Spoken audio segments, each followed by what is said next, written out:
jump in and speak about out in particular, just fire away. Anything goes on this one? Anything? Anything. Goes on. You've proved it, Jamie. Does Jamie want to get his rant over? Mark's got me riled up today, so we'll all be off in this one, I tell you. I'm fuming.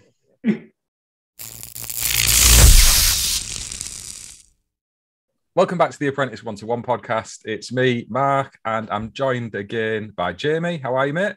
Oh, mate. Good stuff. Mr. Greedy tonight. I like it. Always Mr. Greedy. And Craig's come back on as well. He missed out last week because he's busy with work. But how are you doing, mate? Yeah, good. It's nice to have a bit of time to go through this and enjoy it. Yeah, you say a bit of time. You've probably got a spare 5 minutes and that's it. You'll be shooting off somewhere afterwards. But thanks for jumping on again. And we've got another guest with us tonight. It is Dan. How are you, mate? Yeah, I'm good, yeah. Thanks for coming on again. And I've been chatting with Dan over on Instagram, and I'll drop his handle to his Instagram account in the description of this video. So if anyone has any questions for him, you can go over and ask those directly or ask in the comments on the video itself. But we're going to speak again about another person's experience of training to be an electrician. So before we get into all of that, Dan, do you just want to tell us a little bit about your background and kind of where you've been in your life before wanting to be an electrician? Yeah, so I'm 50, coming up nearly 51.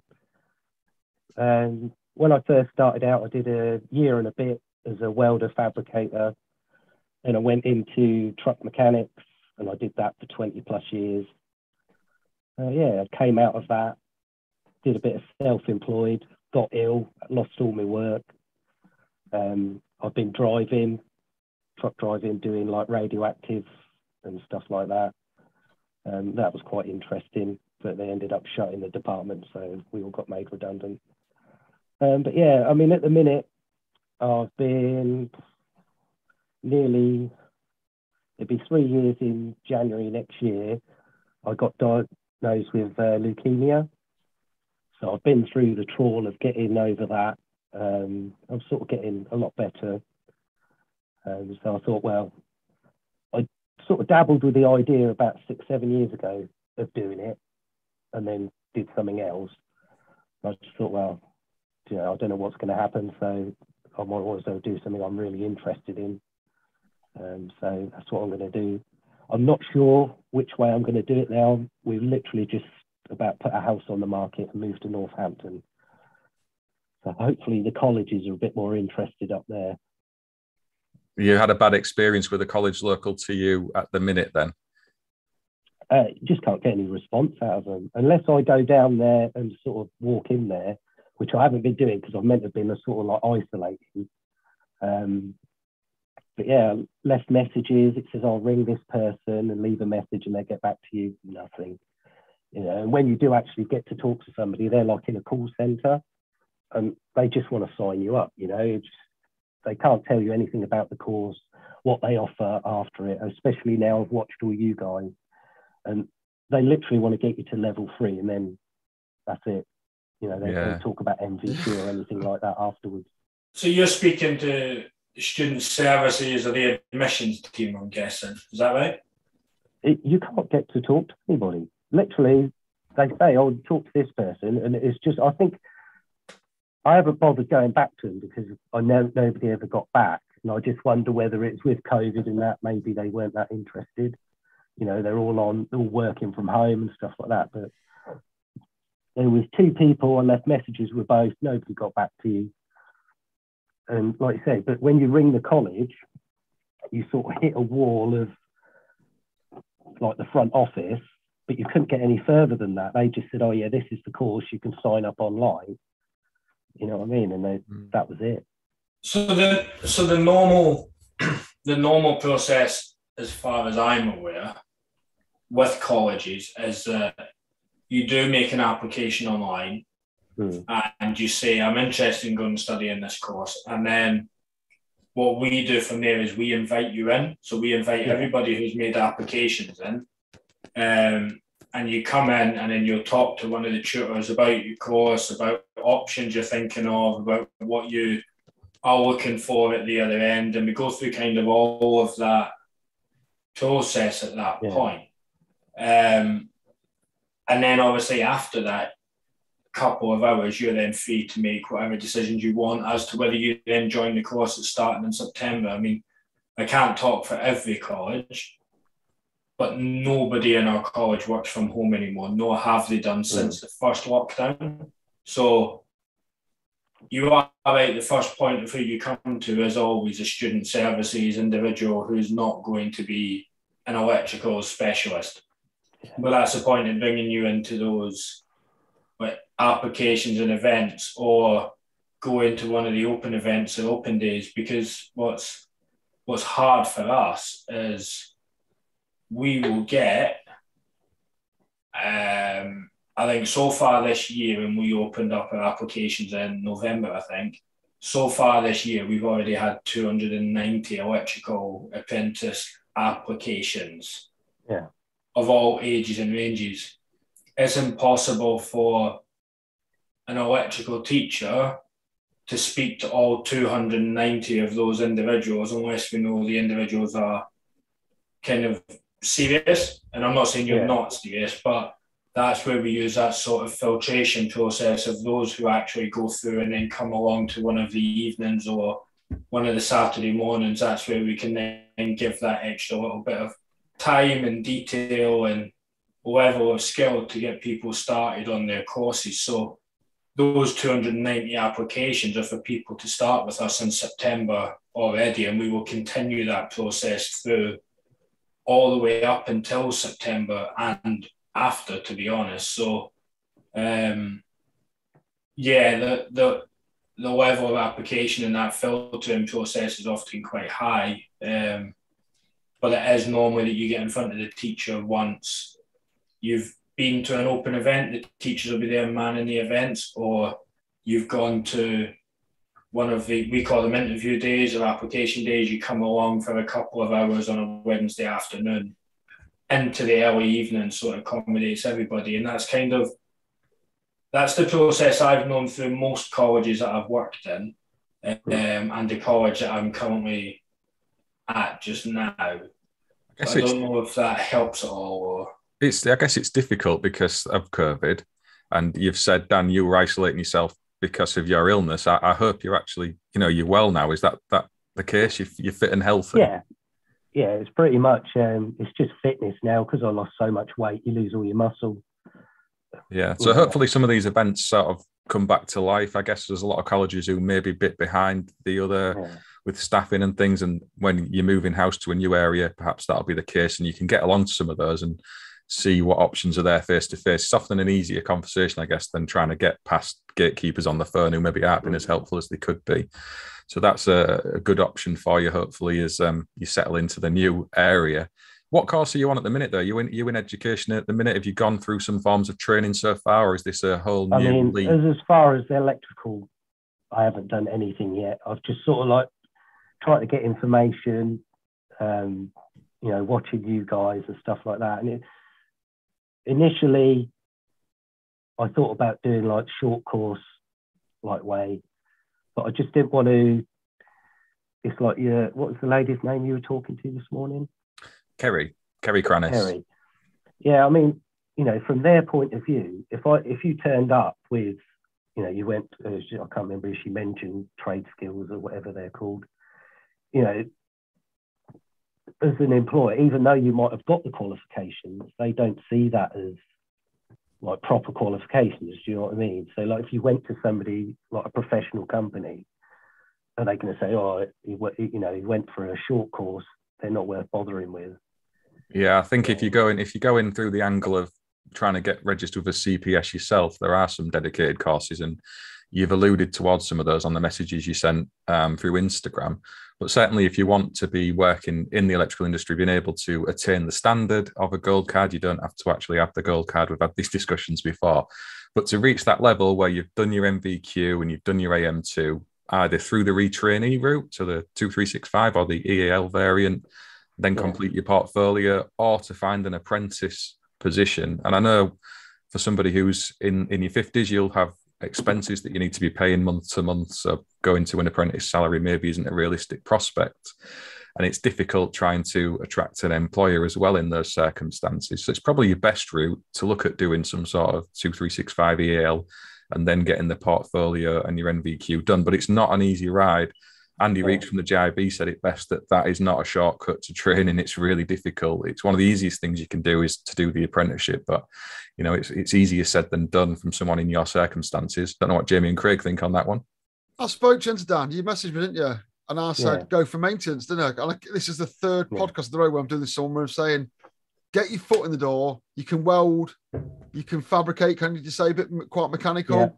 Get your foot in the door at a food factory, fixing the sausage machine, and before you know it, they'll be like, can you do electrical on a sausage machine? Because don't want to be rude, mate, but you're 51, you know what I mean? I think I'm a bit old to do that. You know what I mean? You can do that electrical thing you want to enjoy in that environment using your existing skills and doing that. I think is just my advice. Like, you're wasting your time retraining as an installation electrician, because it's a 20-year-old's game, I reckon. Up to 30, smashing in conduit stuff. Someone like you wants to be using existing skills and complementing them in an environment where they can be complemented with electrical stuff. Is that fair to say? I'm offending everyone like I've done all week. I just think it's different strokes for different folks, isn't it? So if you want to be an installation electrician, Dan, then you should. Jamie's advice is a helpful angle, but I think it's got to be what you want to do. And I'm not trying to piss on anyone's dreams, by the way, but I'm just saying, industry-wise, that's just what I think. That's my thing. But yeah, if you want to be an installation electrician, if you dream about putting in bundles of conduits under floors, be my guest. Just saying. But I think the advice is interesting in the way that the term electrician is obviously quite broad, and what you choose to do with that, because it might not be that you're chucking on loads of conduit. I don't chuck on loads of conduit anymore. I do bits of the design stuff, and I do more testing based, and I do actual sort of day-to-day and project management sides that, for me, I'm not crawling about floorboards anymore either. But, if that's what people want to do, then that is a good avenue. My question to you would be more about what time have you got to dedicate to this, because the time that you've got to dedicate to it will help you define the path that you want to take. So I can only talk about the college that I'm at currently. The adults on that course come to us for a 12-hour day. They come one day a week, and they're there from 9 in the morning until 9 at night. And it's 1 year on level 2, then it's 1 year on level 3, and then you go on to 2 years of NVQ. So it's a similar amount of time as an apprenticeship, but there's an awful lot of stuff that we can't cover in those 12 hours in a day. So we will talk to you, for example, we'll go through resistors and series on science as a random topic. We're expecting that you're going to wait to do 4, 5, 6 hours a week of further study on what you've done in those 12 hours in that day. So for me, it's not so much about where you do the training. It's about what suits the lifestyle and the bills you've got to pay and how much time you can feasibly dedicate. I think most people struggle and fail because they don't prepare for what it actually takes for the course. So City and Guilds, and I can only talk about City and Guilds because I've never done EEL. Their level 2 has, I think it's 480 guided learning hours to get your level 2 to 365. So 12 hours a week doesn't get you to 480 guided learning hours. We're expecting you make that shortfall up in your own time. So you've got to look at it from that angle if it was me. Regardless of what avenue you're going down, what one fits the time scale of what you need and the level of commitment you can put to it. Yeah, I mean, at the minute, I'm not working. I'm still sort of being paid, by the government and stuff like that. And from when I've spoken to them, they're quite interested in putting me into some sort of training.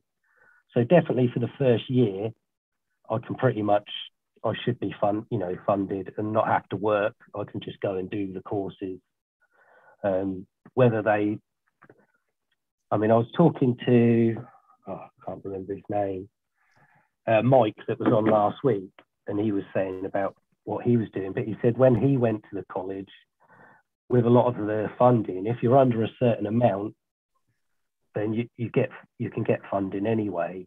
But it's whether they, like you say, whether them colleges have got space to have you on there. So college, people talk about space a lot, and in my experience, we don't turn candidates away if they're the right individuals. We will open up more courses to make sure that we can accommodate people in that manner. But funding-wise, you are correct that there is lots of funding bids out there right now, especially at the minute, especially off the back of COVID. The governments are all putting out retraining and skilled adult workforce because everybody can clearly see how hard it is to get good qualified electricians in industry and other trades as well, to be fair. But I think the last set of statistics I was looking at is something like in the next 5 years, we won't have any skilled workforce coming through because you'll have all the old boys sort of retiring and you don't have the flow of apprentices coming back through at the minute as what you would have had a long time ago. So there's a real middle ground kind of issue opening up. So they're trying to address that by making things, you used to be, I think if you earned more than £21,000 a year, you weren't allowed to be funded, whereas a lot of that has been scrapped now. And it's not just level 2 qualifications. The level 3 NVQ is actually being fully funded for anybody as well. So it's looking at those skills builds and information, and that's where the student services departments in a college will be able to help you because they are the ones that know about all of that funding, not the teachers.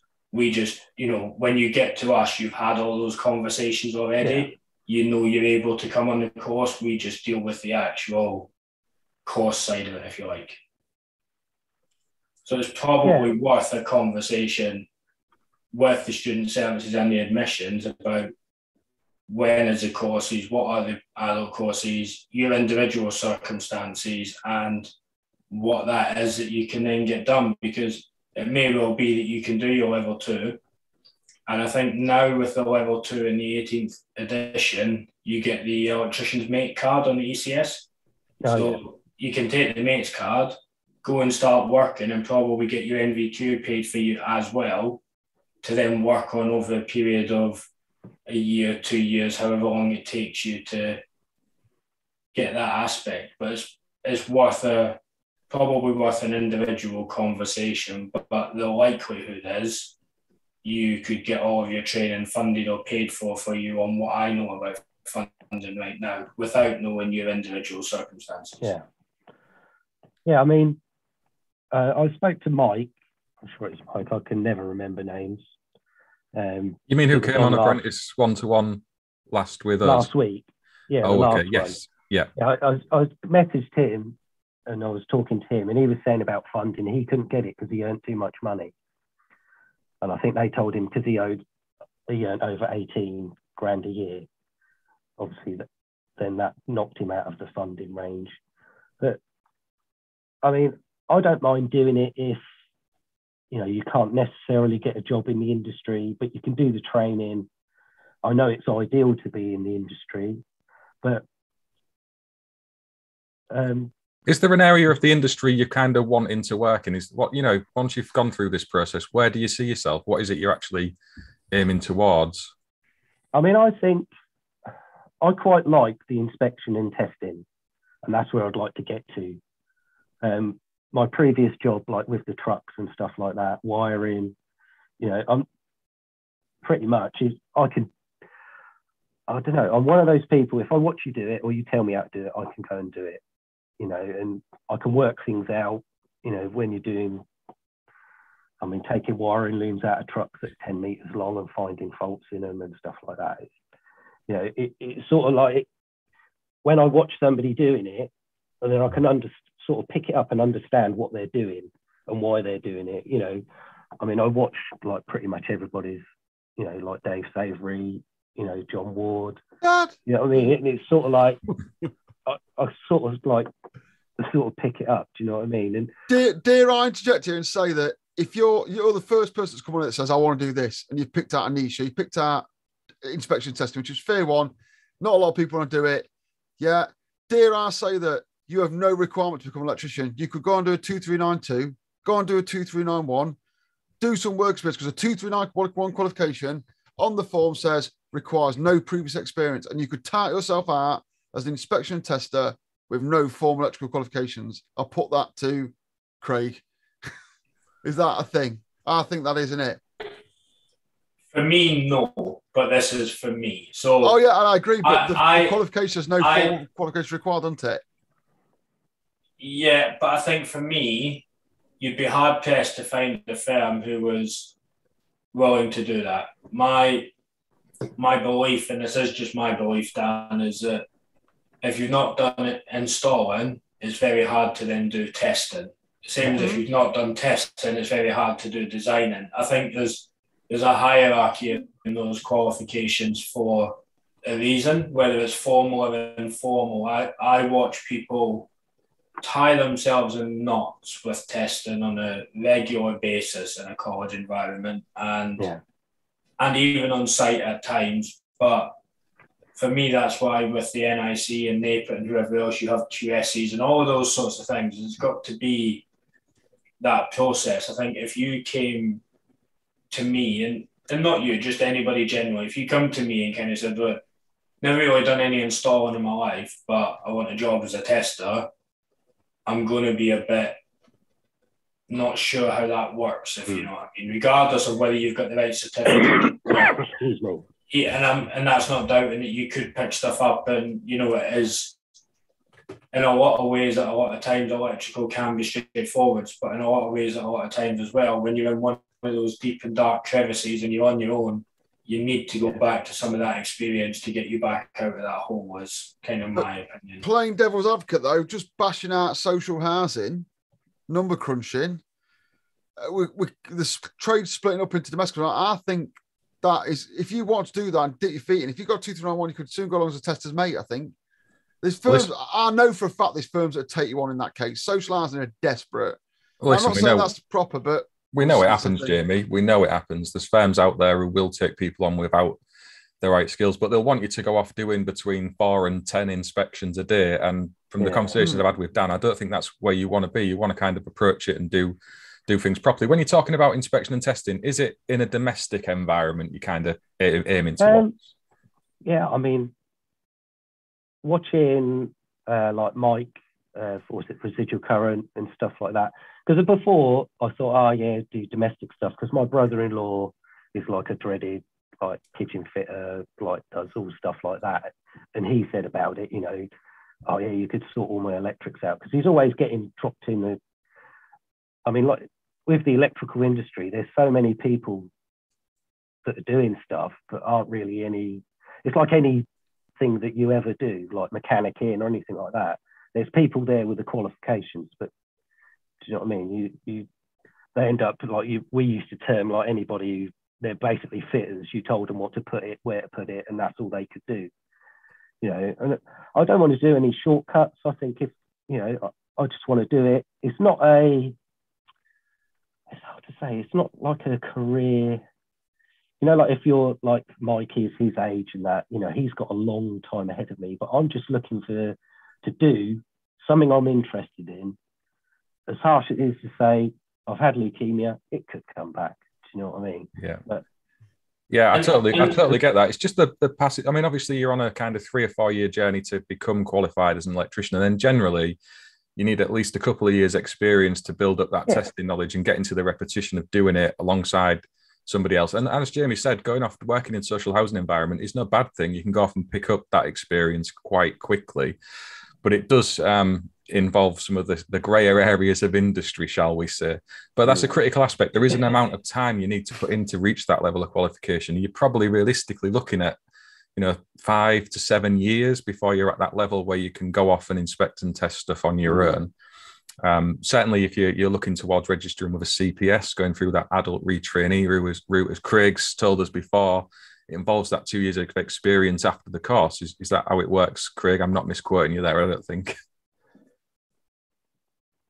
No, so you need to go and get your MVQ, which generally you've got the 2 years to be given. So if you were coming to me, Dan, and you'd come through our application, my advice to you would be go on an adult retraining course, do your level 2 2365, do your level 3 2365. As you start your level 3, enroll on your MVQ, because there's nothing says you can't be gathering evidence of jobs and work that you're taking place whilst you're doing your level 3 qualification. And at that point, one of the units within your level 3 MVQ has to be your 18th edition anyway, so you're going to get that as part of the process. And then it's up to you as to when you choose to do your 2391 to get the qualification. And then it's just about experience gaining after it. I've known people to complete the MVQ in 6 months. I've known people to complete the MVQ in 4 years. It literally depends on how much time you can put back out into industry. And if you've got the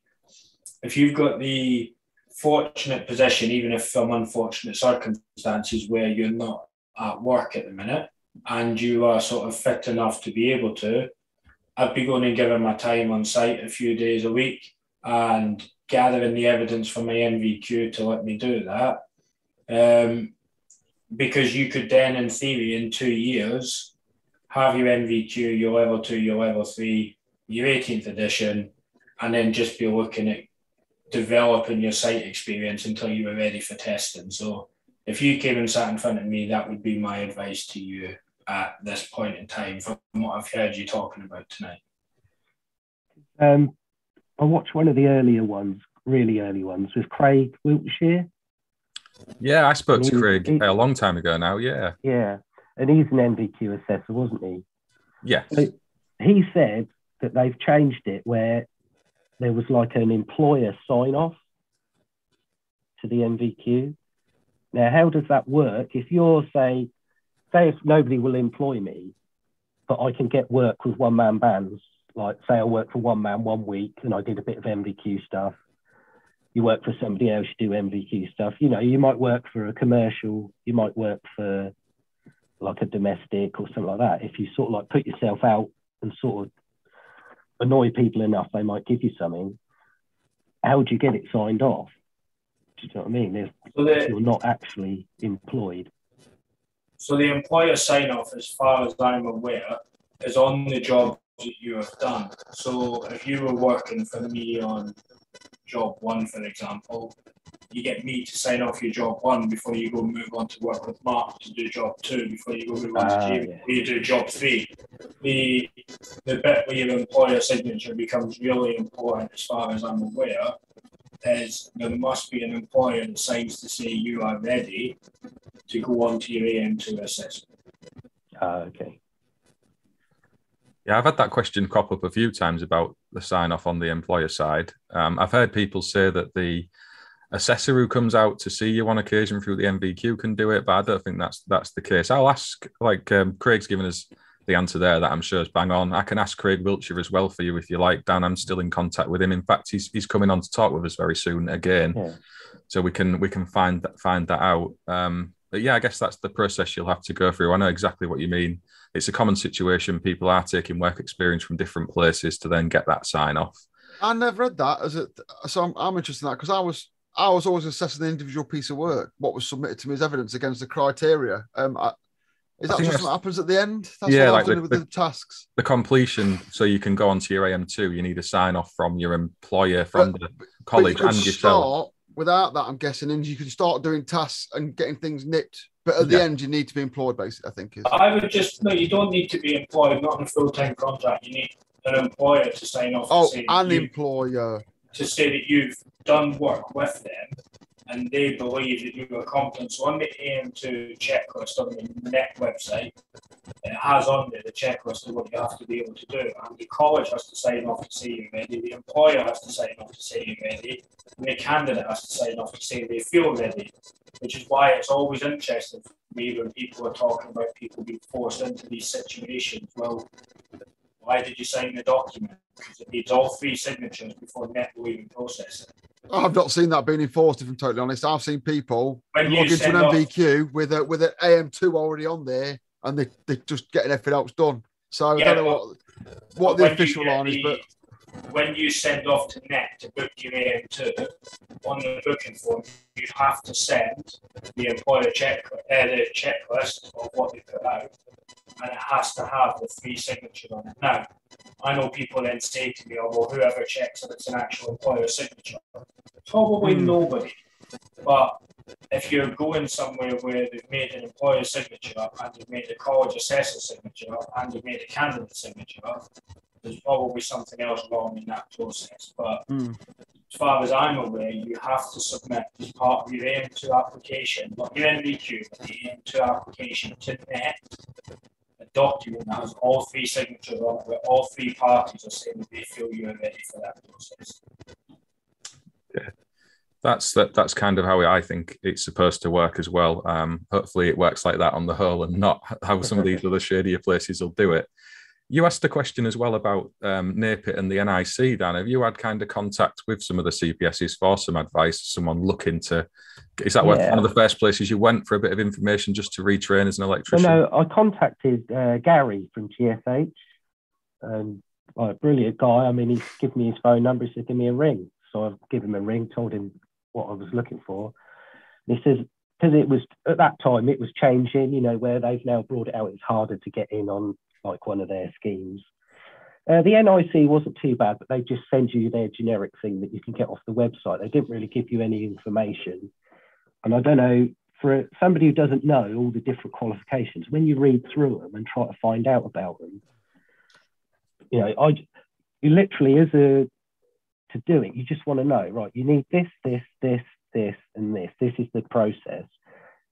If you're like an adult retraining. Because if you can't get an apprentice, it's, you know, on an apprenticeship as well, you do it where it's in sort of modules, isn't it? But I don't think if you do like the, what's it, the 2365. If you do that, that's just one course. You can't sort of, it's not in modules, is it? It's just one. I think it still is in the modules. Is it? Yeah, so they're all one course, but you have individual unit exams. So the unit exams, this is where people often get slightly misled. The units on the exams on the 2365 and the 5357 are the same. They might have different titles, but they are the same exams on the same qualification, which is why you can do the 2365 level 2 level 3 and then you can RPL it. So recognise that you've done them into all the units on the 5357 if you then gain an apprenticeship, which is why if someone comes to us and they don't have work and they don't have an apprenticeship, we tell them to do the 2365, because if they then finish the level 2, for example, and found an apprenticeship, they can bypass the first year of the 5357, because that is the level 2 qualification, and go in as a second year apprentice to what they're doing. Yeah, NAPIT is really interesting because they tried to sell me it's like an LCL3 qualification. I got explained to them what I'd previously done in, you know, what work I'd done and stuff like that. And they kept ringing me for about 2-3 weeks, trying to get me to sign up to it after I spoke to them. But I just thought, at the time when I was watching all you guys and everybody's saying, look, there's too many shortcuts in the industry. But it sort of, if you did it, it tied you to NAPIT. It wasn't worth anything anywhere else. You know what I mean? Yeah, I've had a few people point that course out. I'm not familiar with it, to be totally honest with you, so I couldn't give you an expert opinion, but I can ask NAPIT about that. I can certainly get them to say exactly what that is. As far as I understand, if you want to enter to be within a CPS, they have the UCAS, requirements as part of the EAS document, and it's mapped equally for the CPSs to have that for somebody entering as a qualified supervisor or whatever, or to set up in your own right. So I would have to have a look at that specific course. Unless it maps exactly to what an MVQ looks like, I don't think it would be allowed. He told me that basically you wouldn't be able to do inspection and testing. It was like basically a domestic, you could do installation and stuff like that, but you couldn't go out and do an ECR, like EICR or anything like that. Yeah, I mean, that's how it used to work. That is how they used to allow people to enter onto the CPSs. They kind of define you, and you could do some of the short courses, typically over sort of 5 to 16 weeks, depending on where and who it was you did it with. I thought the ES document had kind of removed all of that. If this is still going on, I'll have a look at it, mate, and we'll see exactly what that is. Yeah, because I did ask him, I said, well, how do you progress? Do you know what I mean? And it's just like, how do you do the next bit? And basically, it's only worth anything to NAPE it. It's not worth, you can't go anywhere else and say, oh, I've done this, and it count against you starting college somewhere else. I find it odd that NAPE it are training. Is that an answer to that? I find it odd that NAPE it are training people again under the brand NAPE it training. I've got nothing against NAPE, by the way. This is just a query.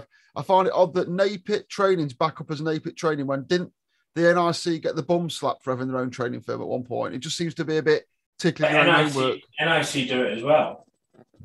They separated the name though, didn't they? It's not called NIC training, is it? Didn't they have to like show a clear distinction between the two? I think they both did at one time because NAPE went to Premier training, I think, as well. There was like some sort of break, but I think they're all back as one. All back to that now, is it? That's I just wondered. Yeah, I think that's the case. But yeah, that's as far as I'm aware, Dan, is that a recent conversation you'd have with NAPE, or is this kind of from a while ago? That's about 3 months. Okay, so that's reasonably recent. So it's within the changes. Yeah, it was within the changes, definitely within the changes. Yeah, so I'll have a look into that. I have seen other posts on social media before about, is it an LCL qualification you said, or something of that sort? So I don't know if Jamie or Craig know anything about it. I literally don't know what that is. The LCL thing, I've seen it. It's the domestic qualifications. It's just the same shit, isn't it? It's just another. I don't know what's going off. I don't know what's going on. There's so many fucking numbers coming out at the minute with training. I'm out of training now, which is good or bad for this podcast, depending on which way you look at it. But there's so many slapdash here, there, cover this. You can do it for us if you've done our course. Crap going off. I really don't know what the fuck is going off, if I'm honest. I'm trying to hold back a bit after watching your podcast this morning, Mark. You know what I mean? I don't know whether to laugh or cry about trade at the minute, and I'm sure a lot of learners will feel like that too. I mean, like, you got people like Craig on who I completely believe runs a tight ship at his college. We know Gary in that from GSH ran a tight ship at his college. We know there are good colleges out there, but we equally know that, like electricians, there are great ones and there are absolute dog shit ones, and the whole system needs a massive slap, I reckon. I'd be fair to say. Yeah, I mean, we had that chat with Kerry this morning about what you actually do about it to make those changes, and I kind of said it's two sort of houses, if you like. So you vote with your feet and go somewhere else with a different trainer, but in doing that, you leave the problem in place for someone else. It's such a massive I mean, I've got no solution. There's the problem. I can't come and go, need to do this. What I will say is that teaching at the minute, previously teaching was poorly paid. It's not great pay, and teaching should be more well paid because you're passing on a skill. And then at the minute, I get adverts where they're saying, oh, well, we're desperate for electrical assessors, but we'll take absolutely fucking anyone. Like, I get emails, I can show you emails like that every day. We'll take anyone. We'll take any Sparky that wants to get paid some money to do this, because they're trying to bring them in, I suppose. I'm not blaming the colleges. I'm not blaming the tutors, but altogether, it's just on a slowly slipping downward spiral, in it. And I get the feeling that... It's not just colleges, though, with that sort of stuff as well, because I agree with you, but we've got to look at industry with this as well. I mean, gone are the days now where, and maybe it's because money on site is as good as what it is at the minute, but gone are the days where, you know, you've got a bloke who's on site 3 days a week and he comes and does 2 days a week teaching in the college. Which is what it should be. That's how it should be done. That's how this is how tutors should be brought up. And I'm not like I said, I've thought about what we're saying. I'm not going to start tarnishing people saying, oh, you should be doing that. It's a whole industry thing that needs to basically be sorted out, because it's bollocks. And everyone's got the part of blaming it. I think it needs to be driven by employers. And because I think I could say to, I don't know, Mark's got his boys, for example, at his place. I think if you could say to an employer, you know, if you've got 5 or 6 good employers working with you and you said, look, can everyone give up half a day a week, a day a fortnight, whatever it is, come in and do these days and presentations to these groups of individuals, that starts to then help. But there's got to be something from the government then that colleges can give back to pay Mark for his time, or pay the problem is, Matty. You know, someone like Matt, who's qualified and doing well in the industry, for me, there's no one better to have people like him or Mike from Residual Current getting in front of groups of students who look like them, they talk like them, but they know how to do the job and therefore can show them how to do it. And until we get to a point where we do that full circle where industry scratches colleges' backs, manufacturers help with equipment, colleges scratch industries back, you know, it's a real hard circle. And I went through as a qualified spark, reaching out to companies to say, I want to do some part-time, half-term, this, that, the other. The amount of barriers up to try and get in even at that point to someone who will have you for ad hoc or this or the other was shockingly hard for someone who's an experienced qualified spark. It's a nightmare because you can't. I know we both said that you need to bring people in, but you can't no matter how much money or time you throw at someone, some people just can't do it. Some people can't present and teach. So when they do get that inkling, they should be embraced and brought through. But I would say 75% of people just aren't capable of tutoring. They might be able to train apprentices, but they can't do it. Unless you're passionate about it, you're wasting your fucking time, wasting everyone's time who's there, because non-passionate people don't teach for money. You've got to be into wanting to do it.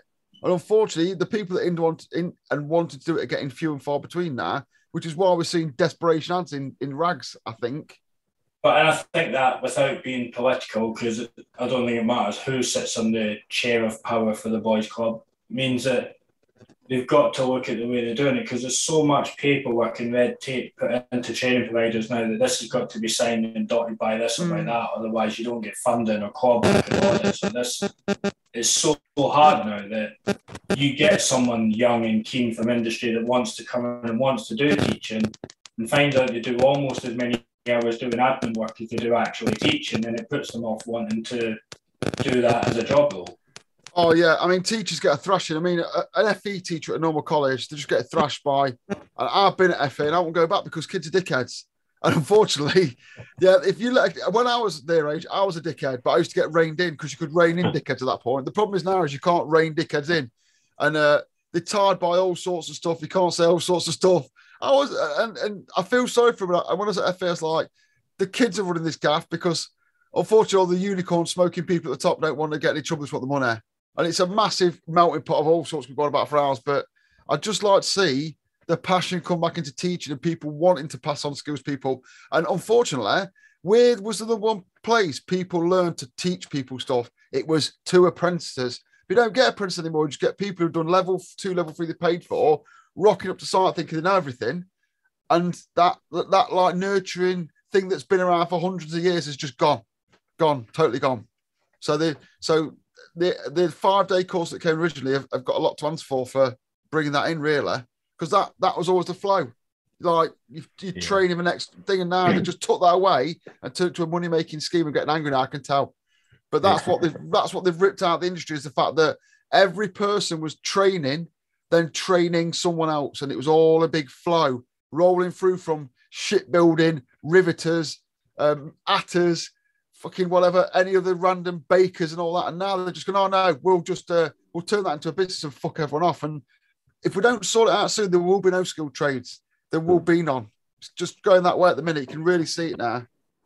But now we've been on a rant and going back to Dan, I think for me, and if you were looking at getting developed, the best thing you could do until a course is likely to start in September is, if you can, get some time volunteering with some people on site and just start turning your hand to a bit of that craft, because that will freshen things in your head for you, what you're seeing on YouTube and other places, and kind of bring it to life. But also will then really help you, because having been in education for 10 years, there's not anything going to teach you more than doing it on the job, because then when you come and learn anything in college, it's going to help you having practically done it as an element of experience. Yeah, I mean, I must admit, I've done wiring. Do you know what I mean? My garage, there's a 32 amp ring in there with 16 amp sockets for welding and stuff like that. And I've tested it as best I can without I mean, we've never like seen anything like an MST in like our industry. I've got a lot of fluke testers and stuff like that, so you can do sort of basic stuff with them. But you know, once I've moved, I'm going to sort out a wall and stuff like that because I'm really interested in it. Do you know what I mean? And it's, you know, if you're thinking about it all the time and you know what you could do, I'm going to buy a cheaper tester, and just so you can sort of like start working through it and understand what it is. So you're sort of like not on the back foot when you walk in. Do you know what I mean? Are you looking to sort of get onto a course September time? Is that a realistic time frame for you, do you think? If I can. I mean, the move hopefully should go through, but I'm prepared to sort of get over there. And if they say, oh, yeah, you can come on. And if I haven't moved yet, then I'll just commute up there and go and do it, you know? I mean, the commitment side of it, do you know what I mean? If I could go at it, if I buy, you know, get all the books I need, I'm quite good at, like, if I read it, I tend to remember it. I'm not that good at writing it down, but do you know what I mean? When I did my apprenticeship for mechanics, like the actual course at the college was absolute rubbish. You just was copying it off a screen, and my writing's that bad, you couldn't never read it. But they gave everything that you wanted to know was in the book, fundamentals of, you know, heavy goods, like mechanics. So I read that, and then I got really good, you know, passed that really well. And I think if I'm going to get the books, start reading it up. I don't know what books. I've tried to find for the actual course itself. Yeah. But I presume if you sign on, then they're going to say, look, this is what you need. And then I can just go through it. And the book to get for the coursework is written by a guy called Peter Tanner. It's called Book 1. And it's a level 2. These kind of books. Yeah, there's a newer version of that one. Yeah. Written by City and Guilds, and it is, you know, it's a course in the book itself. So it's, I think if you Google electrical textbooks, it comes up and it says it's for Book 1. It's written by Peter Tanner, and it does the 2365, the 5357, and the 8202 because they're all the same course. Yeah. And then once you've done, that's the one. And then once you've done your level 2... Dan, do you want this? I don't need it anymore. I could post it if you send me the address. Yeah, okay. Cheers, mate. And then there's a book 2 to it, which is for the level 3 in the final 2 years, then of the 5357. So those 2 books are the qualifications in a nutshell. You can't be asked anything in exams or anything. It's not inside those books. So good shout. Yeah, I mean, for me, it's more the, you know, all right, eventually I will be, like, I want to qualify as an electrician. But it's more of a journey thing, do you know what I mean? It's just like, I don't know, whether they call it epiphanies or like near-death experience, and you just think, you know what, I'm going to go and do something I want to do. Do you know what I mean? So all I struggle with is finding out the way to do it. What it is you need to do. Yeah, do you know what I mean? And that's what I find, like, and like when you watch a lot of people talking about their, like, trying to do stuff, I don't know, it's like, who is actually in charge and says, if you find out, let me know. Let me know. If you find out, tell me. You know, it's after 20 years, I'm still waiting to find out. You know, is it, I mean, who's the main thing? Was it ECA? You know, loads of different bodies to it all. To be honest, you've got IET and all stuff like that, but who physically says to them, this is the way you need to do it? This is what we want. You know, and it's like guys like you and Gary and all people like that. And when you listen to them talking, and what's the other guy, Adrian, Davey, you know, and it's just, you guys are saying it. Why isn't it happening at the higher end? You know, why isn't like the IET, ECA, and all that lot saying, right, we've got a real problem. We need to talk to city guilds, all the, you know, people like that, and say, right, this is what we want, and we're going to, you know, filter it through the colleges, and then the colleges that don't just want to grab your money for level 2 and 3 either get better or. You because we are minions, and what you are suggesting is government policy change, which takes a long period of time for anything, I believe, to go through that process. Yeah. I mean, like you say, you watch like people talking about why isn't it like gas safe, you know, and stuff like that. I watched so many videos. I was watching one today, and they were saying, you know, you can literally qualify with like the NIC, employ say 10 blokes, but none of them have to be registered with the NIC. You know that gas safe comparison. When you speak to plumbers, that's what the outside looking in. They hate it. They just as bitter about that as we are about the IT, the Java, and all that. It doesn't cost them as much. And you can still do a 6-week gas safe training course where you get your gas qualifications off the back of it as well. Oh, really? Maybe I'll do that. I think that's our rose-tinted glasses, isn't it? Looking at other things when really they have the same problems we do. Yeah. I think we have a lot of bodies within our industry, like the two standout ones, if you like, that I would lean towards would be the IET and the JIB. But there are organisations that maybe don't hear speaking about a lot as well. There's BEMA and UCAS, who kind of define what a lot of these things are to attain the title, although it's not a protected title in itself. As an electrician, you know, you've got the EAS document now, which lays out what that is. And all of these different bodies kind of have to work towards that. There's the JPEL committee who write the wiring regs alongside the IET and things. It is a very complicated way of setting up an industry, isn't it? What's mad is the word Cornish pasty is a protected thing, but electrician's not. Anyone can be an electrician. Even a Cornish pasty can be an electrician, but an electrician can't be a Cornish pasty because it's a protected thing. So until they start getting back to some engineering quality, anyone comes off electrician can't. It's just a real shame. They do seem to all be moving towards a similar kind of standard now, though, don't they, in fairness to them? They have the different ideas and ultimately they're serving their own members at the end of the day. But it does seem to all be pulling towards this equivalent of the MVQ and the AM2 to be termed as an electrician. And I guess that's a good thing after the 15 years or so, what we've, like you said earlier, Jamie, with the short courses. I agree with you. That's one of the things that kind of eroded the prospects of people being employed as apprentices. And you know, I'm not talking about people like yourself, Dan, going through a 2-year period and then the 2 years after. That's not a short course.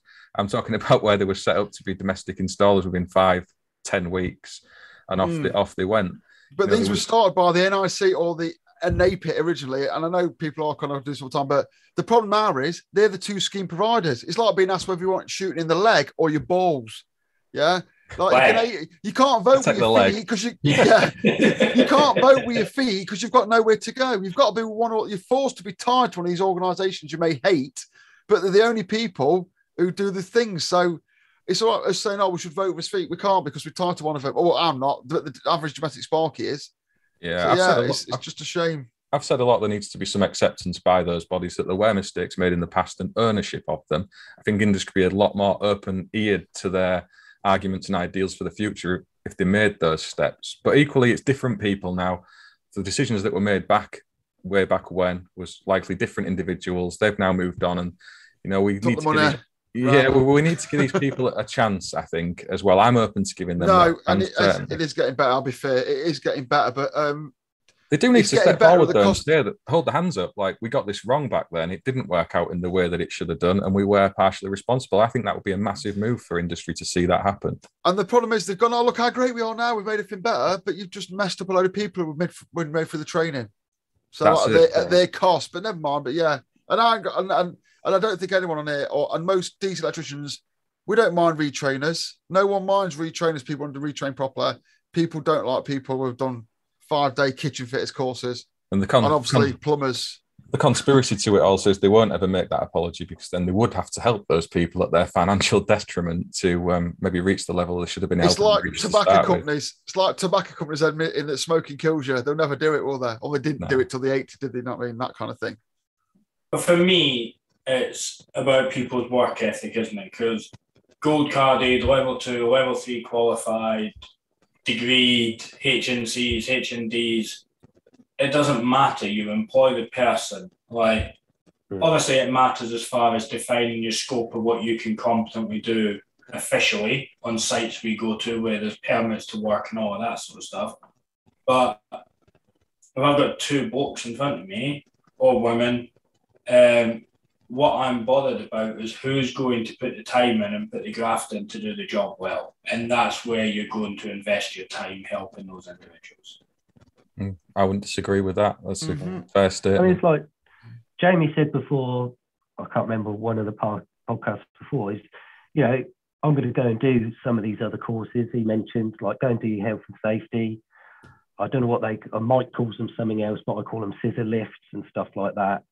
You know, go and do a course on that. So if you stood there in front of them and they got a choice, if you can automatically, you might not be able to do the testing or stuff, but you can hold a lead and plug it in there for a bloke and you're stood up on the, you know, on the lift while they're doing something else, you know, down the other end. Yeah. You know, I've got no problem with sort of like investing in myself. And if I can afford to do it, you know, these other courses, because even if I can't get a job, like I've got like all my ADR and stuff like that and truck license. I could go and do that at the minute they're screaming out for people. You know, if you do health and safety and you do the scissor lift as well, it will sort of, it can interlink into everything. But I don't want to do the driving forever. It's like you're on your own. It can be a bit soul destroying. You know, I know I can sell yourself anyway. Be on your own. It's just hard to sell yourself in that interview. You've only got 10 minutes. You're being judged. Or they'll say in life now, I can't judge people. That's what the interview process is. It's about judging someone in 10 minutes. Yeah. So all those courses get your foot in the door. And just remember, I've worked with gold card carrying sparks with 2391s who haven't got a fucking clue, who are absolute shite. Yeah, did you work with me one time, mate? I never noticed you. There are card-carrying JB sparks that have not got a fucking tube of glue, and you're better off with a keen second-year apprentice. And any sport that doesn't say this thing, that is, he's lying. Yeah. But sure. You've got to sell yourself, and that's where that additional course, I think, comes in. Say, well, I'm keen. Look, I've gone and done this. I've gone and done that. Yeah, the iPath's a good one to have because, you know, that's a win for an employer. If you can drive one of the platforms about, even if you're not a qualified electrician yourself, you can go in there with someone else, 2-man working crew, 2-person working crew.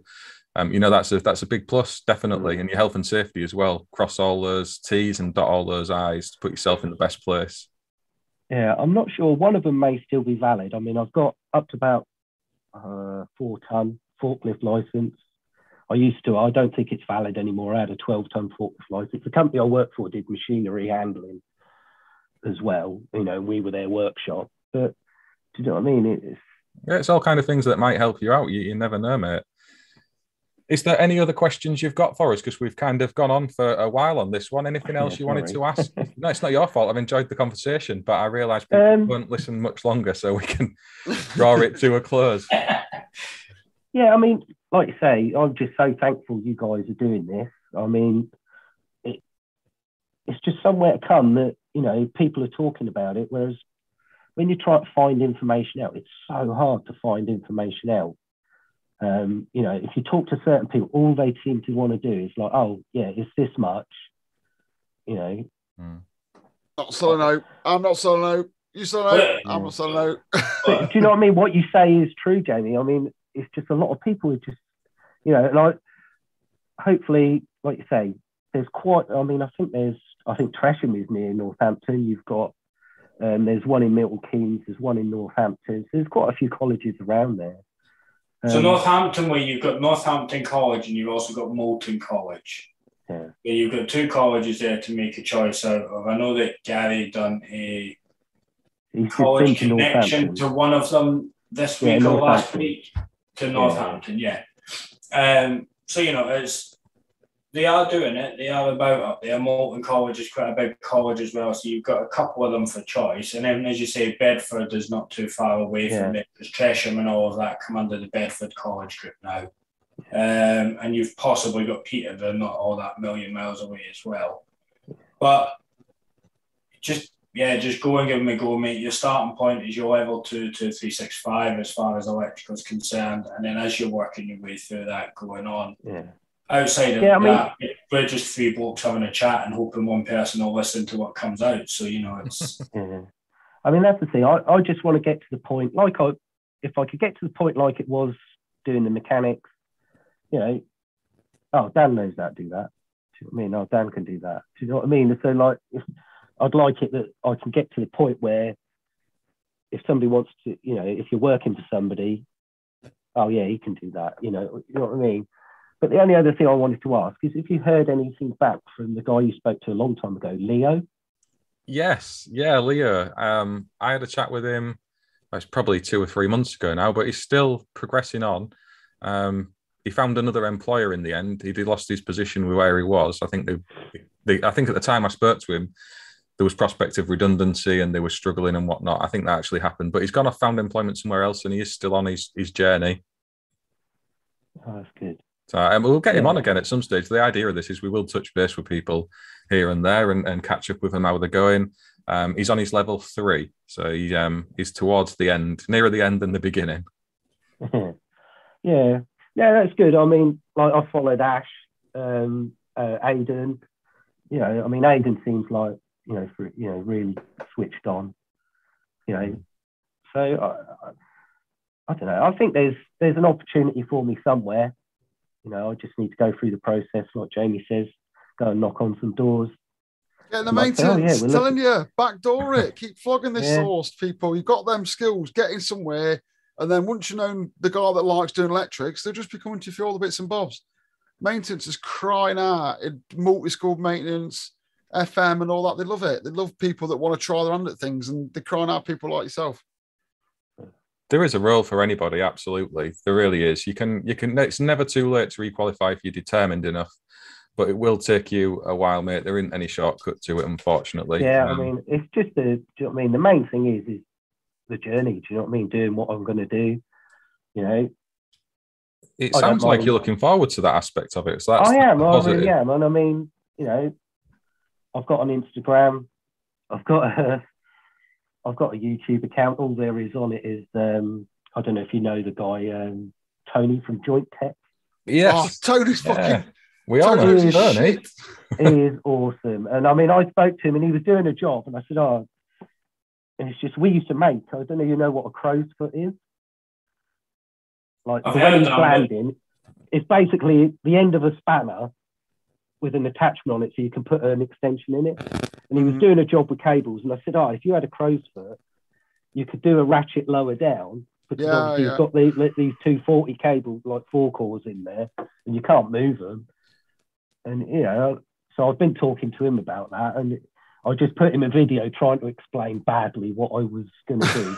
But, you know what I mean? It's like, and I said, you know, if you can't find anything, I'll make you one. Do you know what I mean? Because I'm bored out of my brain sometimes. I mean, my wife's sitting near me, so she hear me. But you know, house husband, trying my best. I'm not very good at it, but do you know what I mean? It's just sometimes you just need something to occupy your brain. Yeah. You know, rather than. There is the apprentice one-to-one community, and lots of people are in there who would happily give you advice and take your advice as well, mate. So get involved in those discussions. There's a little Discord that's been forgotten as well of late. So there's that as well. If you've got a Discord to dive in there, there's people in a similar position to you as well, actually, who were on that particular social media platform. I don't really know how Discord works, to be honest. I think that's why I used to use it for like obstacle course racing, but there is a few people in there. There's a community of about 100 people or so, I think. And they're pretty helpful and chatty when we engage enough. So I'll make more of an effort back in there again, because I've not been on for quite a while. Yeah, because with the Apprentice 1-to-1, like the website is just a contact thing. There's not like a portal for anything, or no, it was going to be something more grand than it ever. Because I signed up to it and I didn't know what happened after that, and it's just basically fills my email inbox up. It's absolutely rammed full of thousands of people's email details. I never really thought that through. Yeah, you probably got 2 in there because I didn't think it worked. I did it again. Back in the day, we'd have had a message board. Sorry, I say back in the day we'd have had a message board, but there's so many different options now. Social media no one can convene in one place to chat anymore. This is it. Well, and what it's done for you, Dan, is you're sitting here now, look. So it was worthwhile putting your email in. Yeah. There you go. Yeah, I mean, like I say, I'm not that good with Instagram and stuff like that. You know, I comment on quite a lot of stuff. But yeah, sometimes I feel a bit fraudulent because I haven't actually started yet. But you know I mean, if anybody wants to contact me, you know, and give me advice or tell me about things that might be an option. It's just definitely. I'll pop a link to your Instagram in the description on this video. Anybody who wants to get in touch with Dan and offer some encouragement or to receive some advice from him, you can do so as well. Anything you two want to add before we end it, Craig or Jamie? No, can we get Tony the Jointer on? We can try, mate. We can try. I've suggested him for Sam's podcast. That would be a good one. That'd be a good one to look forward to. Thank you all for taking the time this evening to come and chat again with me. I'll try and get this one out onto audio pretty quickly, and it'll be up on YouTube maybe by the end of the week. Otherwise, thanks everyone again for watching. If you have any comments or questions, drop them in below and we'll do our best to get back to everybody as always. We've got quite a list of people now wanting to come on, so I'm not going to put an invitation out right now, but we will try and we will try and get through everyone we've got on the list, and then we'll put another little message out to try and get some more people, because I'm just losing track of everyone now. Thank you for watching. We will catch you on the next one. Take care all. Bye-bye.